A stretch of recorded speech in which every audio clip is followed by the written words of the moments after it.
So today I have the absolute pleasure of speaking to a woman who embodies joy in everything she does.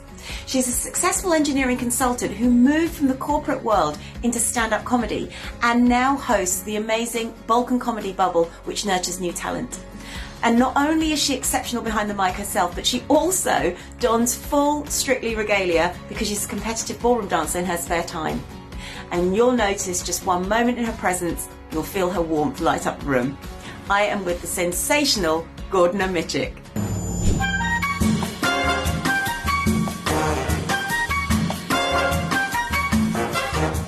Hi, Gordana.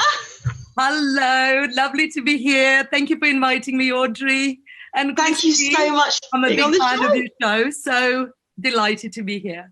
I wanted to ask you, first of all, now I know that a lot of consultants and companies are actually asking their delegates to go on stand-up comedy training in order to practice their presentation skills. Now, I don't think that's what brought you into it, but it's such a change, engineering into stand-up comedy.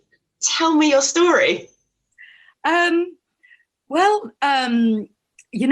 Coming from a very technical background, it is sometimes very, very dry. And having done many presentations, seminars, training for other younger engineers, I also mentor a lot of engineers who go to become chartered engineers. So this requires going through a lot of technical documentation. It is very important as an individual, for me, and I think everybody else will find the same, to find some kind of balance. So to find an expression outside of a very, very serious subject. That is not to say that you can't make it interesting and fun. So I started first experimenting when I was doing my presentations. I would occasionally start with a joke. I was hoping that I wouldn't fall flat on my face. So that would be, when you're climbing onto the stage, sometimes the stage moves and stuff.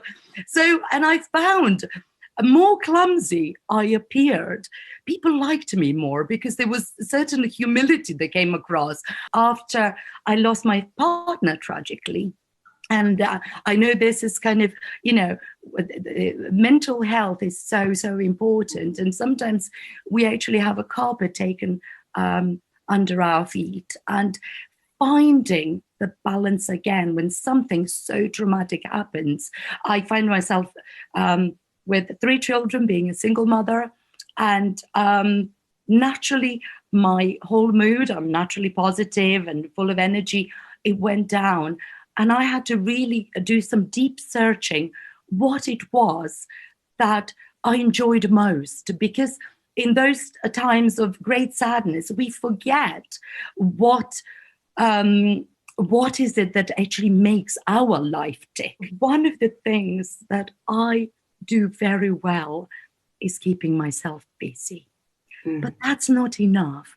Being a busy bee and always finding something to do, you actually are in risk of missing out on joy. Funnily enough, because a lot of us, I think, are trying to hide behind being busy. And I see a lot of people in the corporate world, I spend every day with them.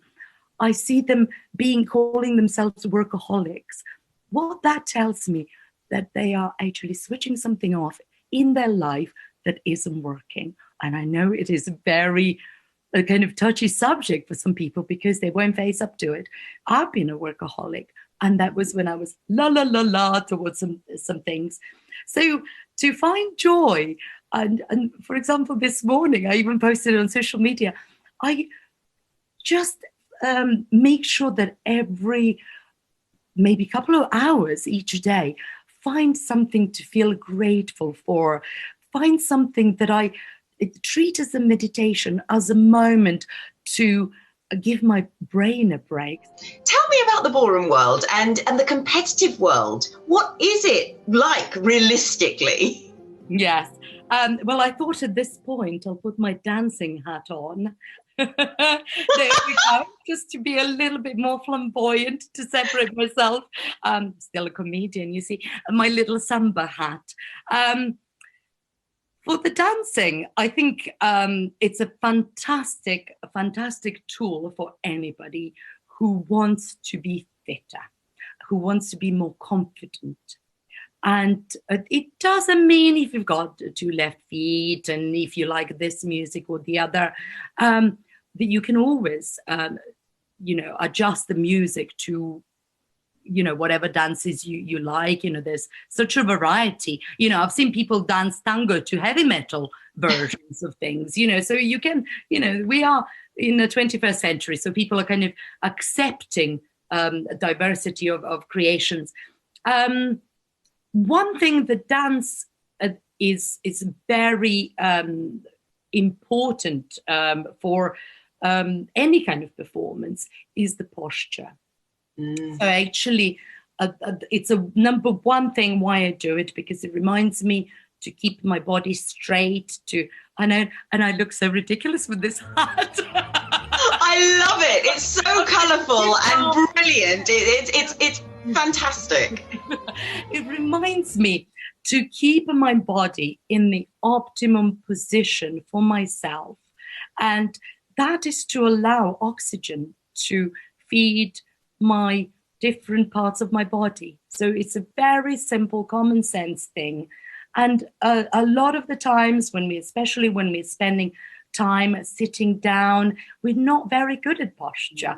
When we're walking, we have slightly different walks and stuff. So I think dancing, everybody should try it for at least a couple of months, just to improve how they hold themselves. Of course, there are different sports. You can do judo, you can do swimming, you can do rowing. There are lots of different sports that have this kind of gymnastics is fabulous for that too.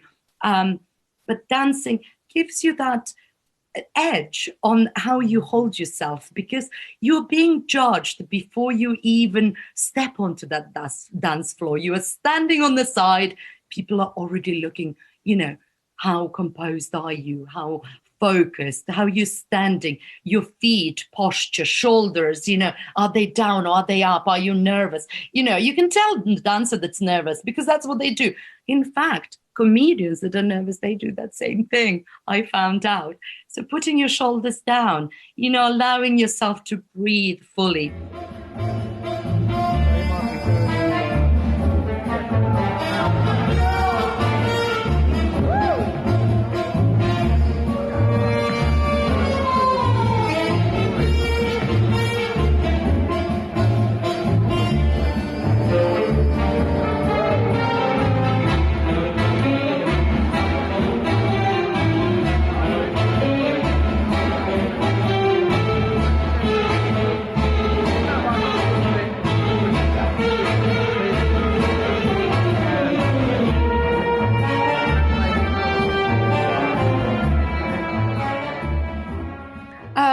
When I think of comedy and dancing, for me, dancing is actually physical exercise that keeps me physically fit. But comedy is my mental exercise that keeps me mentally strong and resilient. Wow. Topping up your positivity reservoir, protecting your personal bubble, and finding joy in the simple things. And also, don't forget posture. All those are so important for our mental and physical health. Have a truly joyful time and see you soon.